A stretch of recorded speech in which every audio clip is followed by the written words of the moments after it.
Okay बेटा, voice clear?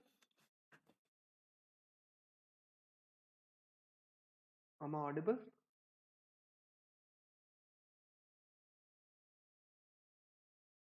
Yes, sir. Okay, मैं chat बंद कर रहा हूँ ताकि आप लोग चैट ना कर पाए, क्योंकि बहुत बार ये होता है कि मैं आप लोगों का चैट नहीं देख पाता हूँ बेटा। Okay, audibility is clear, visibility is okay. Yes बच्चा, हम लोगों ने अभी अपने चैप्टर का 70% पार्ट वापस रिवाइज कर लिया, जिसमें हम लोगों ने फाइनेंशियल मार्केट देखा। फाइनेंशियल मार्केट को दो पार्ट में डिवाइड किया, money market, capital market. Money market के इंस्ट्रूमेंट्स देखे। कैपिटल मार्केट हम लोगों ने देख लिया। कैपिटल मार्केट को हम लोगों ने वापस दो पार्ट्स में डिवाइड किया था, जहां पर हम लोगों ने प्राइमरी मार्केट और सेकेंडरी मार्केट देखा था। Good morning. प्राइमरी मार्केट के फ्लोटेशन मेथड्स हम लोगों ने देख लिए कि कितने तरीके से कंपनीज अपने मार्केट में अपने शेयर्स इशू कर सकती है। और फिर हम लोगों ने सेकेंडरी मार्केट की डेफिनेशन और उसके फंक्शंस भी हम लोगों ने देख लिए। ना द स्टॉक एक्सचेंज, हम लोगों ने स्टॉक एक्सचेंज की डेफिनेशन बहुत अच्छे से कंप्लीट कर ली है, ठीक है ना।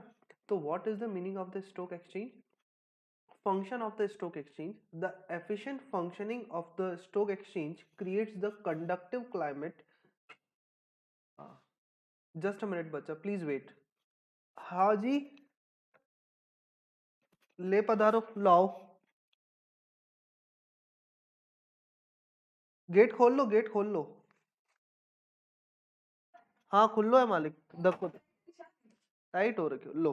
हमारी क्लास चल रही ना, इले बंद करेंगे, फाचो बंद कर दीजिए सा, ठीक है ना। यस बच्चा, functions of a stock exchange: providing liquidity and marketability to the existing security. That is very important. Stock exchange is a secondary market, जहां पर हम उन सिक्योरिटीज में डील करते हैं जो प्राइमरी मार्केट में पहले से ही कंपनीज इशू कर चुकी है। It means it deals in the existing securities. तो ये एग्जिस्टिंग सिक्योरिटीज मार्केट में वापस सेल हो सके, इसको डिसइन्वेस्ट किया जा सके, इसको री इन्वेस्ट किया जा सके, इसको मार्केट में आसानी से खरीदा और बेचा जा सके, इसके लिए स्टॉक एक्सचेंज अपनी सारी एक्टिविटीज परफॉर्म करता है। तो the main function of the stock exchange is to provide a ready and continuous market.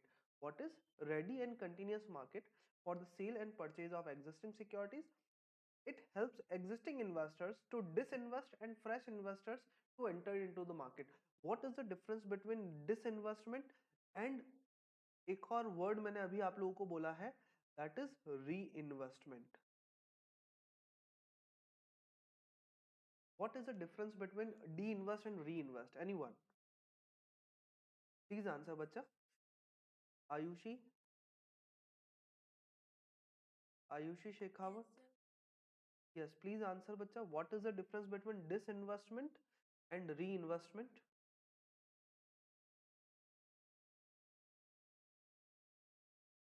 आता है क्या बेटा? हाँ बताओ बताओ बताओ बताओ।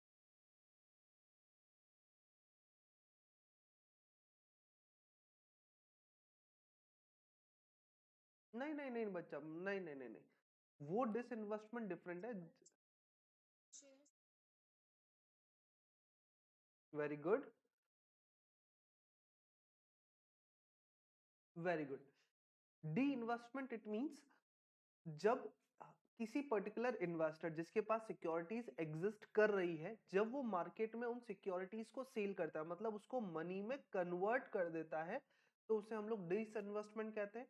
और जब कोई बायर इन्वेस्टर मार्केट में एंट्री लेना चाहता है, मार्केट में सिक्योरिटीज में इन्वेस्टमेंट करना चाहता है, तो वो अपने मनी को सिक्योरिटीज में इन्वेस्ट करता है, तो उसे कहते हैं हम लोग री इन्वेस्टमेंट, ठीक है। तो stock exchange security market provides disinvestment and reinvestment in the existing securities. Ayushi गलत नहीं थे बच्चा आप, डिसइन्वेस्टमेंट को हम लोगों ने प्राइवेटाइजेशन के अंदर पढ़ा था, आप गलत नहीं है। Disinvestment is a legal term जिसको हम लोगों ने प्राइवेटाइजेशन में पढ़ा था, जहां पर public sector organisations private sector organisations को अपनी स्टेक ट्रांसफर कर देते हैं, ठीक है। लेकिन यहां पर डिसइन्वेस्टमेंट का मीनिंग अलग है बच्चे, ठीक है। आयुषी, अंडरस्टूड बेटा?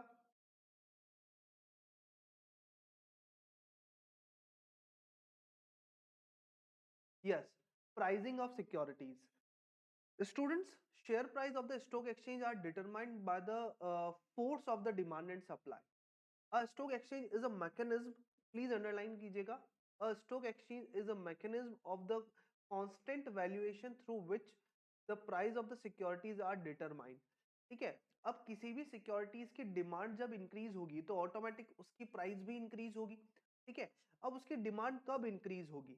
जब वो कंपनी बहुत अच्छा परफॉर्म करे, जब वो कंपनी अपने शेयर होल्डर्स को अच्छा डिविडेंड पे करे, जब कंपनी का ग्रोइंग कंसर्न बहुत अच्छा हो, ग्रोइंग अपॉर्चुनिटी उसके पास बहुत अच्छी हो, जब उसका बोर्ड ऑफ डायरेक्टर्स के में बहुत अच्छे नाम हो, बोर्ड ऑफ डायरेक्टर्स बहुत अच्छी वर्किंग कर रहे हैं, बहुत अच्छे डिसीजंस ले रहे हैं.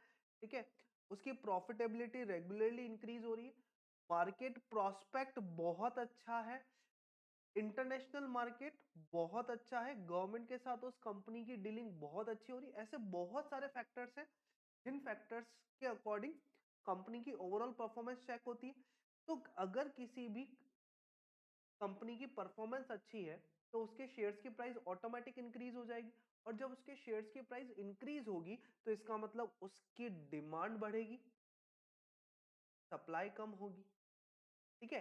तो share price of the stock exchange are determined by the force of the demand and supply. Clear है बच्चा? Safety of transaction. बच्चा, all the stock exchanges are regulated by the security exchange board of India. बिना SEBI के registration के और बिना stock exchange के registration के कोई भी इंटरमीडियरी, कोई भी कंपनी, कोई भी इन्वेस्टर स्टॉक मार्केट पे एंट्री नहीं कर सकता. तो यहां पर इन्वेस्टर जितने भी ट्रांजैक्शंस कर रहे हैं वो सारे ट्रांजैक्शन सेफ एंड सिक्योर हैं. ठीक है. अननेसेसरी फ्लक्चुएशन यहां पर नहीं होता, कोई भी मनी में अननेसेसरी मैनिपुलेशन नहीं कर सकता. ठीक है. मैनिपुलेशन होता है लेकिन अननेसेसरी मैनिपुलेशन यहां पर पॉसिबल नहीं है, अनफेयर डीलिंग यहां पर पॉसिबल नहीं है, क्योंकि यहां पर security exchange board of India के रूल्स एंड रेगुलेशन लगते हैं, स्टॉक एक्सचेंज के खुद के रूल्स एंड रेगुलेशन लगते हैं. ठीक है. मैंने आप लोगों को बताया था स्टॉक एक्सचेंज की डेफिनेशन जब बनी थी. ठीक है. तो स्टॉक एक्सचेंज की डेफिनेशन में मैंने आपको बताया था कि पहले स्टॉक एक्सचेंज एओपी हुआ करते थे, एसोसिएशन ऑफ पर्सन हुआ करते थे, बॉडी ऑफ इंडिविजुअल्स बीओआई हुआ करते थे. लेकिन उस टाइम पर सिक्योरिटी इतनी अच्छी नहीं थी, इन्वेस्टर्स का इन्वेस्टमेंट सेफ नहीं था. तो रूल बना दिया कि अगर आपको स्टॉक एक्सचेंज के तौर पर अपनी वर्किंग कंटिन्यू करनी है तो you have to convert your stock AOP और बीओआई इनटू द कॉर्पोरेट. आपको इनकॉर्पोरेशन कराना कंपलसरी हो जाएगा इन द कंपनीज एक्ट 2013. ठीक है. तो इस वजह से यहां पर जितने भी ट्रांजैक्शन है सेफ एंड सिक्योर है. The membership of the stock exchange is well regulated. यहाँ पे जो सिक्योरिटीज ट्रेड होती है क्लियर वो भी सेबी के रूल्स एंड रेगुलेशन के अकॉर्डिंग होती है. This ensures the that the investing public get a safe and fair deal on the market. Contributes to economic growth. A stock exchange is a market in which existing securities are resold and traded. Through this process of disinvestment and reinvestment, savings get channelized into their most productive investment Avenue. अब मुझे एक बात बताएं, अगर मेरे पास 1 lakh rupees हैं, जो actual में है नहीं, कही गई सभी बातें काल्पनिक है, अगर मेरे पास 1 लाख रुपीज हैं तो इस 1 लाख रुपीज को अगर मैं अपने घर पर अपने पास सेफ रखता हूं तो क्या वो मेरे लिए प्रोडक्टिव यूज हो सकता है क्या? अगर 10 दिन बाद मैं कहूं तो वो 1 लाख रुपीज का ऑटोमेटिक 1 लाख 1,000 हो जाएगा क्या? नहीं. वो 1 लाख रुपी 1 लाख रुपी ही रहेगा. लेकिन अगर उससे मैं किसी भी मार्केट में इन्वेस्ट करता हूं, किसी के बिजनेस को कंट्रीब्यूट करता हूं, तो वो बिजनेस भी ग्रो अप करेगा, मेरा इन्वेस्टमेंट भी प्रोडक्टिव यूज में आ जाएगा. ठीक है. मुझे भी उससे बेनिफिट होगा. तो ओवरऑल इकोनॉमी को कंट्रीब्यूट करने के लिए स्टॉक एक्सचेंज एक बहुत बड़ा प्लेटफॉर्म रेडी करता है. अब इसको समझना कि स्टॉक एक्सचेंज इकोनॉमिकल ग्रोथ कैसे लेकर के आता है. सपोज दैट मैंने 1 लाख रुपए किसी कंपनी में इन्वेस्ट की. ठीक है. अब इससे मुझे क्या बेनिफिट होगा? सर आपको रिटर्न तो मिलेगा ही मिलेगा. सर कंपनी को क्या बेनिफिट होगा? सर कंपनी उस 1 लाख रुपीज को अपने बिजनेस में इंट्रोड्यूस करके प्रॉफिट अर्न करेगी. ठीक है. सर इसके अलावा और क्या बेनिफिट है? एम्प्लॉयमेंट अपॉर्चुनिटीज जनरेट होगी ओवरऑल, ठीक है। अब कंपनी प्रॉफिट अर्न करेगी तो किसी से रॉ मटेरियल परचेज भी करेगी, किसी को गुड सेल भी करेगी, तो ओवरऑल सब लोग प्रॉफिट अर्न करेंगे। तो यहां पर 1 लाख रुपीज का जो आपका इन्वेस्टमेंट है, ये सिर्फ उस कंपनी के काम नहीं आया, ये ओवरऑल पूरी इकोनॉमी को ग्रो कर रहा है। अब मुझे बताओ, सब लोग प्रॉफिट अर्न कर रहे हैं, तो क्या गवर्नमेंट को टैक्स देंगे या नहीं देंगे? गवर्नमेंट को भी टैक्स। तो क्या इससे ओवरऑल सभी को इनकम हुई या नहीं हुई? बिल्कुल, इससे सबको इनकम हुई। तो ये 1 लाख रुपीज सिर्फ मेरे काम नहीं आए, ये 1 लाख रुपीज से पूरी की पूरी इकोनॉमी इंक्रीज हुई है।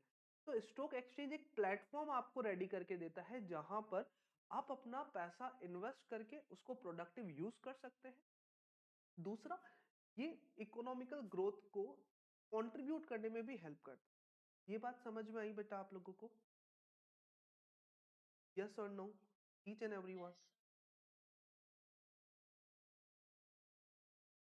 तो अगर आपको एग्जाम में पूछ ले that how the stock exchange contribute to the economical growth, तो क्या आप इसको आंसर इजीली कर पाओगे? अगर मैं पेपर बनाता तो मैं ये क्वेश्चन तो डेफिनेटली डालता that one of the function of the stock exchange is to contribute to the economical growth. How the stock exchange can contribute in the economical. तो क्या आप इसको आंसर कर सकते हैं इजीली? बिल्कुल कर सकते हैं, ठीक है। Next, spreading of equity cult. What is the meaning of that cult? What is the meaning of that cult? Cult, it means culture. यहां पर कल्ट का मीनिंग क्या है? कल्चर। स्टॉक एक्सचेंज में कौन सी सिक्योरिटीज में डीलिंग होती है, उन सिक्योरिटीज की कंप्लीट इंफॉर्मेशन क्या है, कौन से नए मार्केट में इश्यूज आ रहे हैं, बेटर तरीके से हम किस में इन्वेस्टमेंट करें, कौन सी सिक्योरिटीज कौन सी कंपनी से रिलेटेड क्या इंफॉर्मेशन है, ठीक है। अब मुझे एक बात बताओ, अगर ओपन मार्केट में कोई कंपनी मेरे पास में आए, सपोज दैट XYZ कंपनी मेरे पास में आई, उन्होंने कहा कि सर मेरी कंपनी में इन्वेस्टमेंट कीजिए, ठीक है। उन्होंने मुझे जो बात कही, उस बात को रिलाय करके अगर मैं इन्वेस्टमेंट कर देता हूं, तो क्या मेरे को रिस्क ज्यादा है या नहीं है? ऑब्वियसली मुझे रिस्क ज्यादा है, ठीक है। लेकिन स्टॉक एक्सचेंज बहुत बार हमें इंफॉर्मेशन प्रोवाइड करता है। अब स्टॉक एक्सचेंज प्रोवाइड कर रहा है, it means true and fair information है, ठीक है। तो उन बातों पर रिलाय करना, उन इंफॉर्मेशंस पर रिलाय करना हमारे लिए ज्यादा इजी है, ठीक है। जनरल पब्लिक को किस तरीके से इन्वेस्टमेंट करना चाहिए, कौन सी इंफॉर्मेशन हमारे लिए इंपॉर्टेंट है, कौन सी इंफॉर्मेशन इंपॉर्टेंट नहीं है, एसआईपी म्यूचुअल फंड में किस तरीके से इन्वेस्टमेंट करना चाहिए, कौन से म्यूचुअल फंड्स में किस तरीके से पास्ट रिकॉर्ड्स रहे हैं, रिजल्ट्स किस तरीके से रहे हैं, ये सारी इंफॉर्मेशन जब आपको एक ही जगह से प्रोवाइड हो रही है, तो आप लोग इजीली एनालिसिस कर सकते हैं, इजीली इन्वेस्टमेंट कर सकते हैं, डिसीजन ले सकते हैं। तो the stock exchange can play a vital role in ensuring wider share ownership by regulating new issues, better trade practices, and taking effective steps in educating the public about investment, ठीक है। तो आपको easily सारी information कौन provide कर रहा है? Sir stock exchange provide कर रहा है, ताकि आप ये एनालिसिस कर सके कि आपको किसी भी शेयर में इन्वेस्टमेंट करना चाहिए या नहीं करना चाहिए, किसी भी सिक्योरिटी में इन्वेस्टमेंट करना चाहिए। That is known as spreading of equity cult. Clear हुआ बेटा? क्लियर हुआ क्या बच्चा?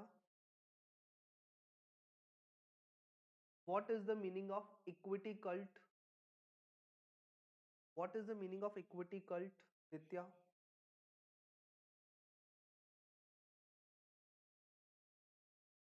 What is the meaning of cult? यहाँ पर जो कल्ट हम लोगों ने लिखा है, इस कल्ट का मीनिंग क्या है? Culture. That cult it means culture, it means information regarding the equity, information regarding to investment in that particular securities, ठीक है। तो सारी इंफॉर्मेशन अपने इन्वेस्टर्स को एजुकेट करने का काम कौन करता है? स्टॉक एक्सचेंज करता है। प्रोवाइडिंग स्कोप ऑफ स्पेकुलेशन, मैंने ये कहा था कि stock exchange unnecessary unfair speculation को प्रोहिबिट करता है।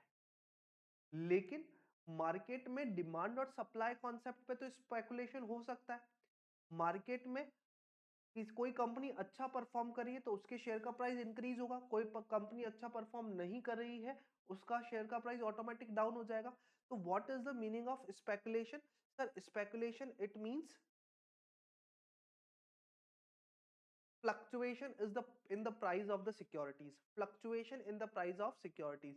तो स्टॉक एक्सचेंज रेगुलेटरी मैनर में रूल्स एंड रेगुलेशंस को ध्यान में रखते हुए प्राइजेस में स्पेकुलेशन की परमिशन देता है। ठीक है, the stock exchange provide sufficient scope within the provision of law for speculative activity in a restricted and controlled manner, a certain degree of healthy speculation, a certain degree of healthy speculation। आप लोगों को शायद पता होगा कि किसी भी security में अगर 10% से ज्यादा स्पेकुलेशन होता है, ठीक है, तो वहां पर उन सिक्योरिटीज में उस दिन ट्रेडिंग बंद कर दी जाती है। उस पर्टिकुलर पॉइंट को क्या बोलते हैं, कोई बताएगा क्या बच्चा? Ritvij Jain, Ritvij Jain is in class और नॉट? बच्चा, मैंने एक छोटा सा क्वेश्चन पूछा है कि अगर किसी भी सिक्योरिटी में किसी भी शेयर के प्राइस में 10% से ज्यादा स्पेकुलेशन है, सपोज दैट 100 रुपए का शेयर है, 90 रुपीज से बिलो जाने वाला है या फिर 110 से ज्यादा जाने वाला है, तो उस शेयर की प्राइस में उस दिन ट्रेडिंग बंद कर दी जाती है। उस पर्टिकुलर ट्रेडिंग बंद जो कर दी जाती है उस टर्म को क्या बोलते हैं हम लोग? Perfectly, lower circuit and upper circuit. इसका मतलब बहुत ज्यादा अगर स्पेकुलेशन अगर किसी भी शेयर में होने वाला है तो किसी इन्वेस्टर को ज्यादा नुकसान ना हो जाए और किसी इन्वेस्टर को ज्यादा अननेसेसरी प्रॉफिट ना हो जाए, इसके लिए हेल्दी स्पेकुलेशन यहां पर होता है कंट्रोल्ड मैनर में। ठीक है, तो उसे हम लोग कहते हैं सर्किट। और सर्किट में अगर कम प्राइस पर अगर लोअर हो रहा है तो लोअर सर्किट, और अगर ज्यादा प्राइस पर हो रहा है तो उसे हम लोग अपर सर्किट बोलते हैं। Very good Ritvij. A certain degree of healthy speculation is necessary to ensure liquidity and price continuity in the stock market। Understood बच्चा? पुलकित,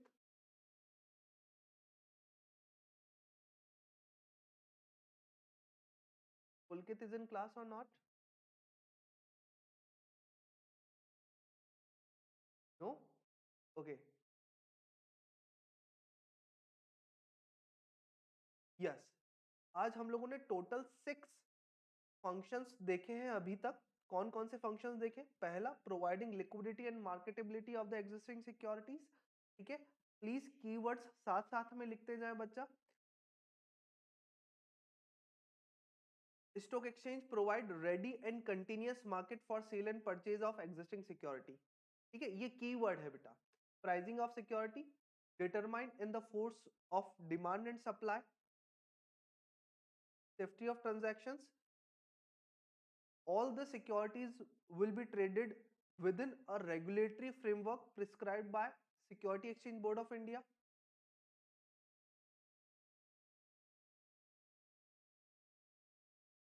This process of disinvestment, this process of disinvestment and reinvestment savings get channelized into their most productive investment avenue।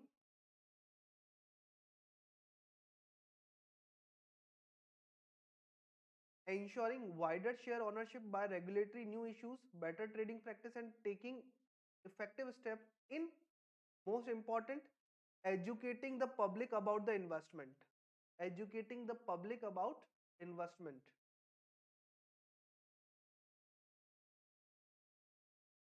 Sufficient scope of the provision of law for speculation activity in the restricted and controlled manner। What is the meaning of speculation? Anyone? What is the meaning of speculation, बच्चा?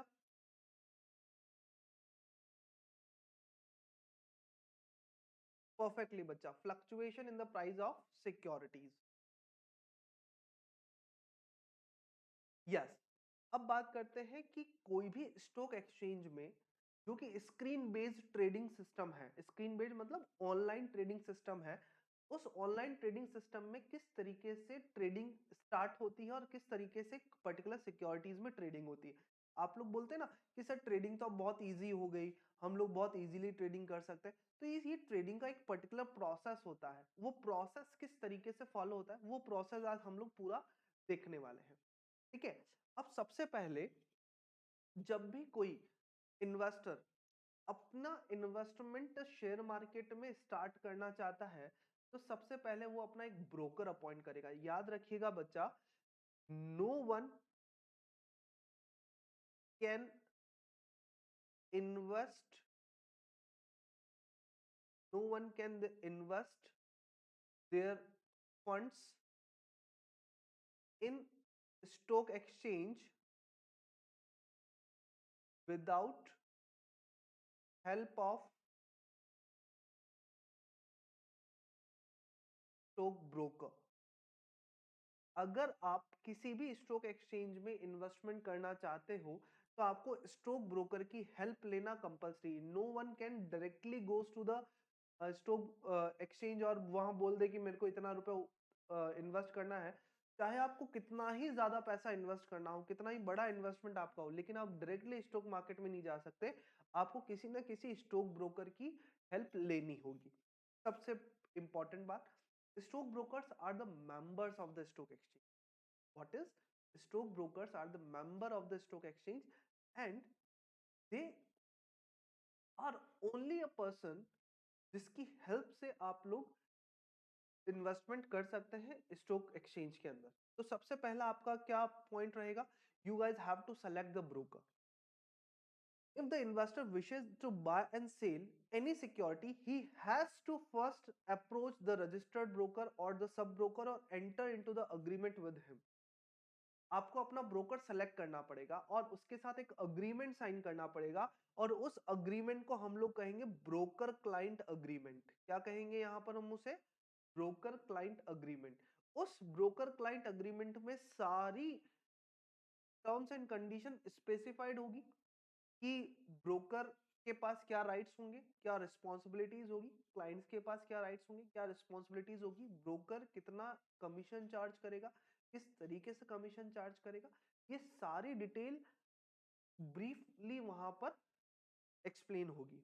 ठीक है, it has also to provide certain other details and information that includes PAN, Aadhaar, और PAN is a mandatory, date of birth और address, educational qualification and occupation, residential status, bank account, depository account details, name of other broker if you are registered। अगर आप किसी दूसरे broker के पास registered है तो वो भी आपको यहां पर देना होगा। Client code number in the client registration form.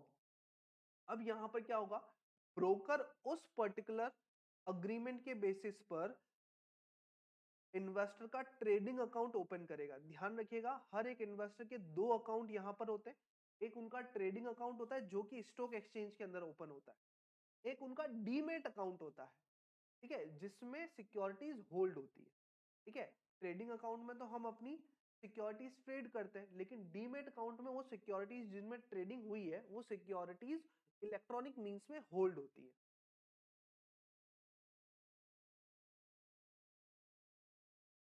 Yes Aadish, any doubt बेटा? क्यों? Okay, opening demat account, the investor has to open a demat account, और इस डीमेट अकाउंट को हम एक और नाम से बोलते हैं beneficiary owner account with a depository participant for holding and transferring securities in a demat account. He must also have a bank account for cash transaction in the security exchange. अब यहां पर important ध्यान रखिएगा, at the time of opening the demat account, which formality he has to submit to the depository participant। तो ऊपर आपने जितने भी अकाउंट आप लोगों ने देखे कि आपको पैन कंपलसरी देना पड़ेगा, आपको date of birth address compulsory देना पड़ेगा, अपनी बैंक अकाउंट डिटेल्स देना पड़ेगा। ये सारी डिटेल्स आपको डीमेट अकाउंट ओपन करवाते टाइम भी डिपॉजिटरी पार्टिसिपेंट के साथ सबमिट करना पड़ेगा। तो अब आपके पास बच्चा कितने अकाउंट हो गए सर? एक तो आपका हो गया ट्रेडिंग अकाउंट। ट्रेडिंग अकाउंट, ये ट्रेडिंग अकाउंट आपने किससे खुलवाया बताएं? ये ट्रेडिंग अकाउंट ओपन करने में किसने हेल्प करी आपकी? ब्रोकर ने हेल्प की। वेरी गुड, ब्रोकर ने हेल्प करी। ठीक है, एक आपका हो गया डीमेट अकाउंट। कौन सा अकाउंट हो गया बच्चा? Demat account. ये डीमेट अकाउंट आपका किसने ओपन करा? ये डीमेट अकाउंट आपका किसने ओपन किया? डिपॉजिटरी पार्टिसिपेंट ने ओपन किया। किसने ओपन किया? Depository participant. एक अकाउंट आपका और यहां पर अटैच करना पड़ेगा, वो होगा आपका बैंक अकाउंट। ठीक है, वो कौन सा अकाउंट होगा आपका? Bank account. ठीक है, अब बैंक अकाउंट में हमारे फंड्स जो हैं वो इलेक्ट्रॉनिक मींस में रहेंगे, होल्ड होंगे। डीमेट अकाउंट में हमारी सिक्योरिटीज होल्ड होगी, और ट्रेडिंग अकाउंट में हम लोग जनरल ट्रेडिंग करेंगे। ठीक है, अब इसको समझना बच्चा, डीमेट अकाउंट ओपन आप लोगों ने डिपॉजिटरी पार्टिसिपेंट के साथ में मिलकर किया, पर ये डिपॉजिटरी पार्टिसिपेंट किसके सबऑर्डिनेट्स है? सर ये डिपॉजिटरीज के सबऑर्डिनेट्स है। इंडिया में अब बताएं कितने डिपॉजिटरीज हैं? Please answer. इंडिया में कितने डिपॉजिटरीज हैं बच्चा?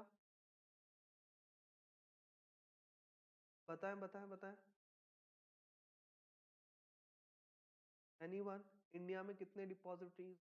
सर दो डिपॉजिटरीज हैं। एक डिपॉजिटरी का नाम क्या है?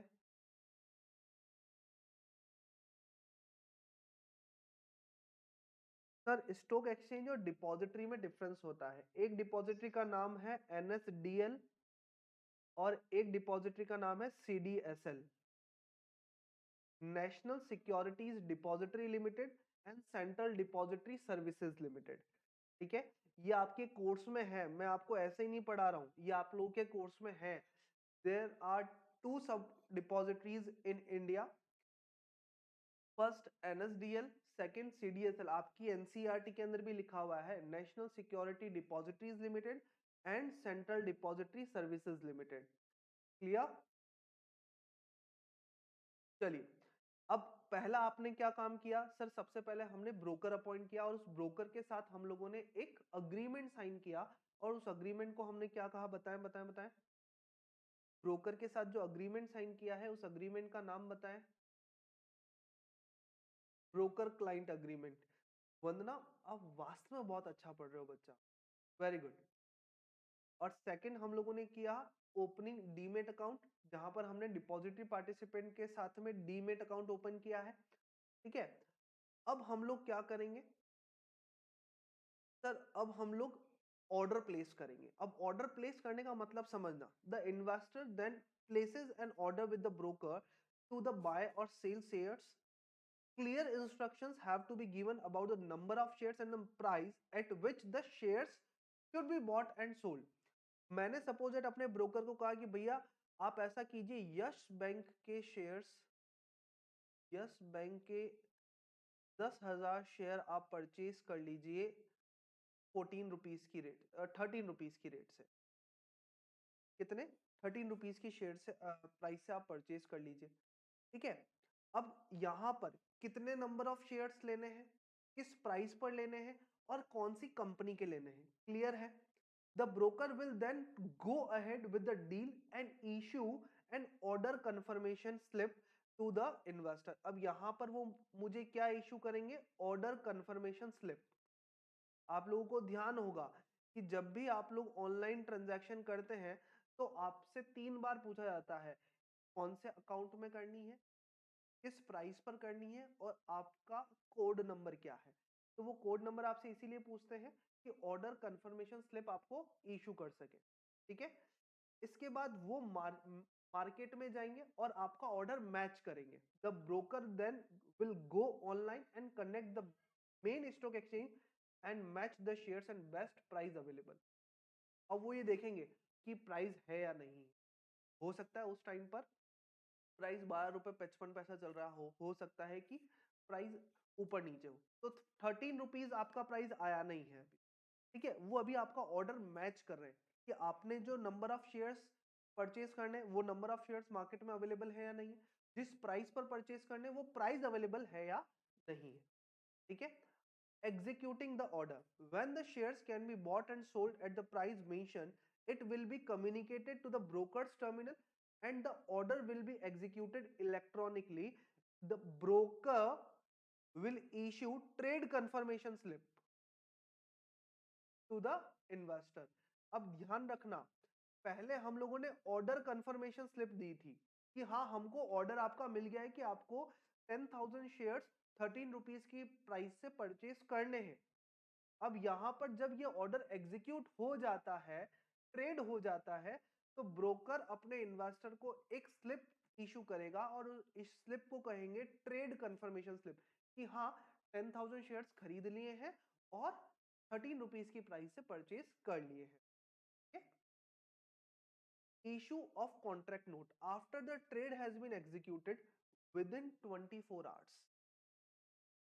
The broker issues a contract note. A unique order code number is assigned to each transaction by the stock exchange and is printed on the contract note. ध्यान रखना, इस कॉन्ट्रैक्ट नोट में लिखा होगा कि भाई आपने कितने नंबर ऑफ शेयर्स खरीदे, किस प्राइस पर खरीदे, किस डेट पर खरीदे, क्या टाइम आपका था डीलिंग का और उस पर कितने ब्रोकरेज चार्जेस आपको पे करने पड़े। ये सारी चीजें लिखी हुई हो ताकि फ्यूचर में जब भी आप, हो सकता है आप कह दो कि सर मैंने कब कहा था आपको शेयर्स खरीदने के लिए, आपने बिना मेरी परमिशन के शेयर खरीद लिया, तो वहां पर ये जो स्टॉक ब्रोकर है ये इस कॉन्ट्रैक्ट नोट को शो कर देगा कि भैया नहीं, आपने कहा था तभी मैंने ये काम किया।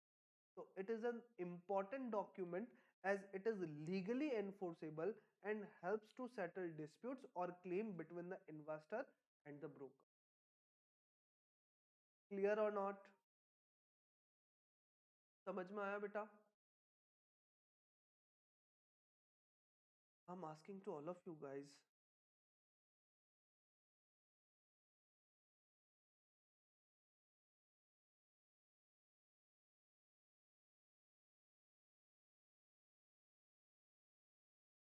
Okay, ma'am.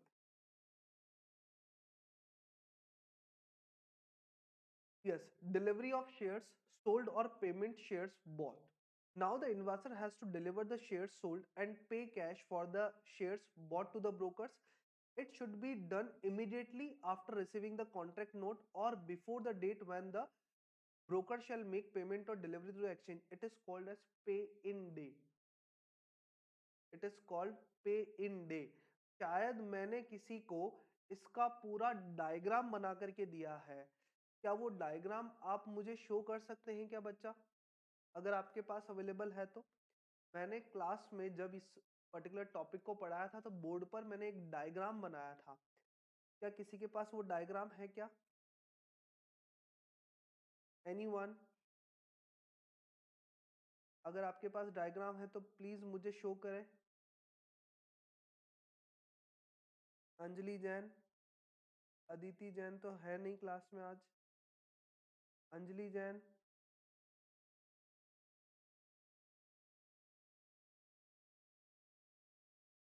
अंजलि जैन भी नहीं है, चलिए ठीक। ओके, यस, पे इन डे क्या होता है अब इसको समझना। जिस दिन सेटलमेंट होना होता है उससे एक दिन पहले, मतलब जिस दिन कॉन्ट्रैक्ट बना है उसके एक दिन बाद, अब यहां पर बायर है, बायर का ब्रोकर है, ये स्टॉक एक्सचेंज है, ये क्या है? स्टॉक एक्सचेंज है। यहां पर सेलर का ब्रोकर है और यहां पर सेलर है। सेलर ने क्या किया? अपनी सिक्योरिटी सेल की, बायर ने क्या किया है? सिक्योरिटीज परचेज की। तो सेलर क्या करेगा? तो सेलर अपनी सिक्योरिटीज ब्रोकर को ट्रांसफर करेगा, अपनी सिक्योरिटीज किसको? ब्रोकर को ट्रांसफर करेगा, ठीक है। और यहां पर बायर क्या करेगा? अपना पेमेंट जो है वो ब्रोकर को ट्रांसफर करेगा, और ब्रोकर और इधर वाला ब्रोकर दोनों इसे सिक्योरिटी एक्सचेंज को ट्रांसफर करेंगे। सिक्योरिटी एक्सचेंज के पास क्या आ गया? बायर की तरफ से पेमेंट आ गया और सेलर की तरफ से सिक्योरिटीज आ गई। यस और नो? तो ये जो पूरा ट्रांजैक्शन हुआ है, इस पूरे ट्रांजैक्शन को कहते हैं हम लोग पे इन। क्या बोलते हैं इसको हम लोग? पे इन। और जिस दिन ये ट्रांजैक्शन होता है, जिस दिन सिक्योरिटीज और पेमेंट स्टॉक एक्सचेंज को आता है, उस डे को हम कहते हैं पे इन डे। क्या बोलते हैं बच्चा उसे हम लोग? पे इन डे। अब यहां पर देखें, the investor has to deliver the shares sold or pay cash for the shares bought to the brokers. This should be done immediately after receiving the contract note or before the day when the broker shall make payment or delivery to the exchange. Understood? अब यहां पर settlement of dealing होगा। अब settlement क्या का मतलब क्या होगा कि सर कैश और सिक्योरिटीज दोनों स्टॉक एक्सचेंज को पे इन डे के दिन मिल गया था। यस और नो? ब्रोकर ने यहां पर दोनों ब्रोकर ने, यहां पर बायर ब्रोकर ने और यहां पर सेलर ब्रोकर ने, दोनों ने अपने अपने पार्ट का पेमेंट जो है वो स्टॉक एक्सचेंज को कर दिया पे इन डे के दिन। ठीक है, अब क्या होगा? सेटलमेंट होगा। अब इस सेटलमेंट को समझना, इस सेटलमेंट में क्या होगा?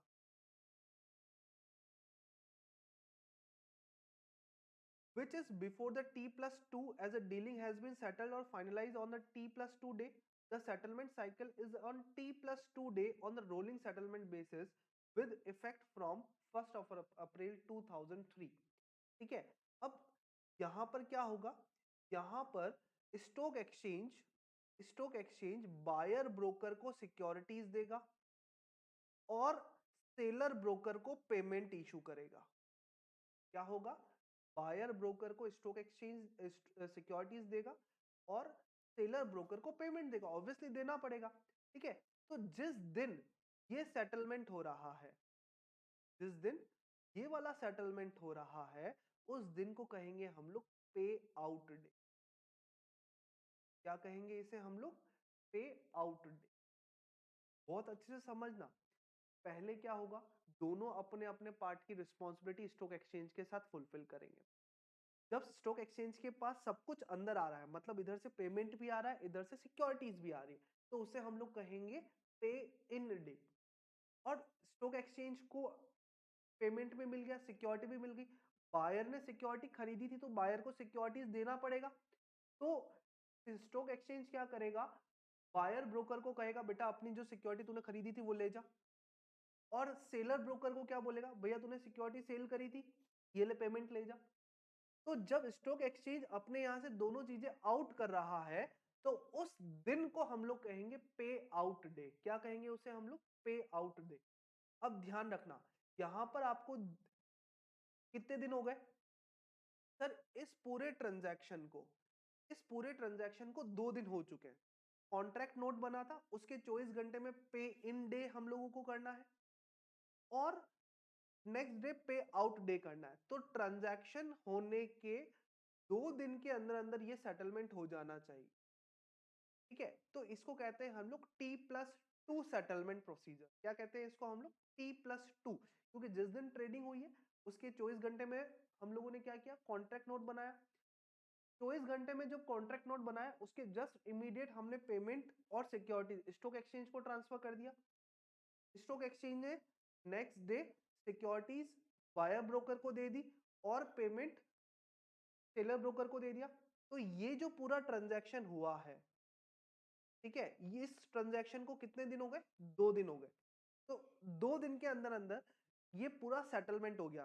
खरीदी बेची भी हो गई, सेलिंग और बाइंग भी हो गई और सारी चीजें भी हो गई। क्लियर? ठीक है, नेक्स्ट क्लास में हम लोग इसको आगे मूव करेंगे। ओके बच्चा, थैंक यू एवरीवन, वापस समझ लेंगे। ओके।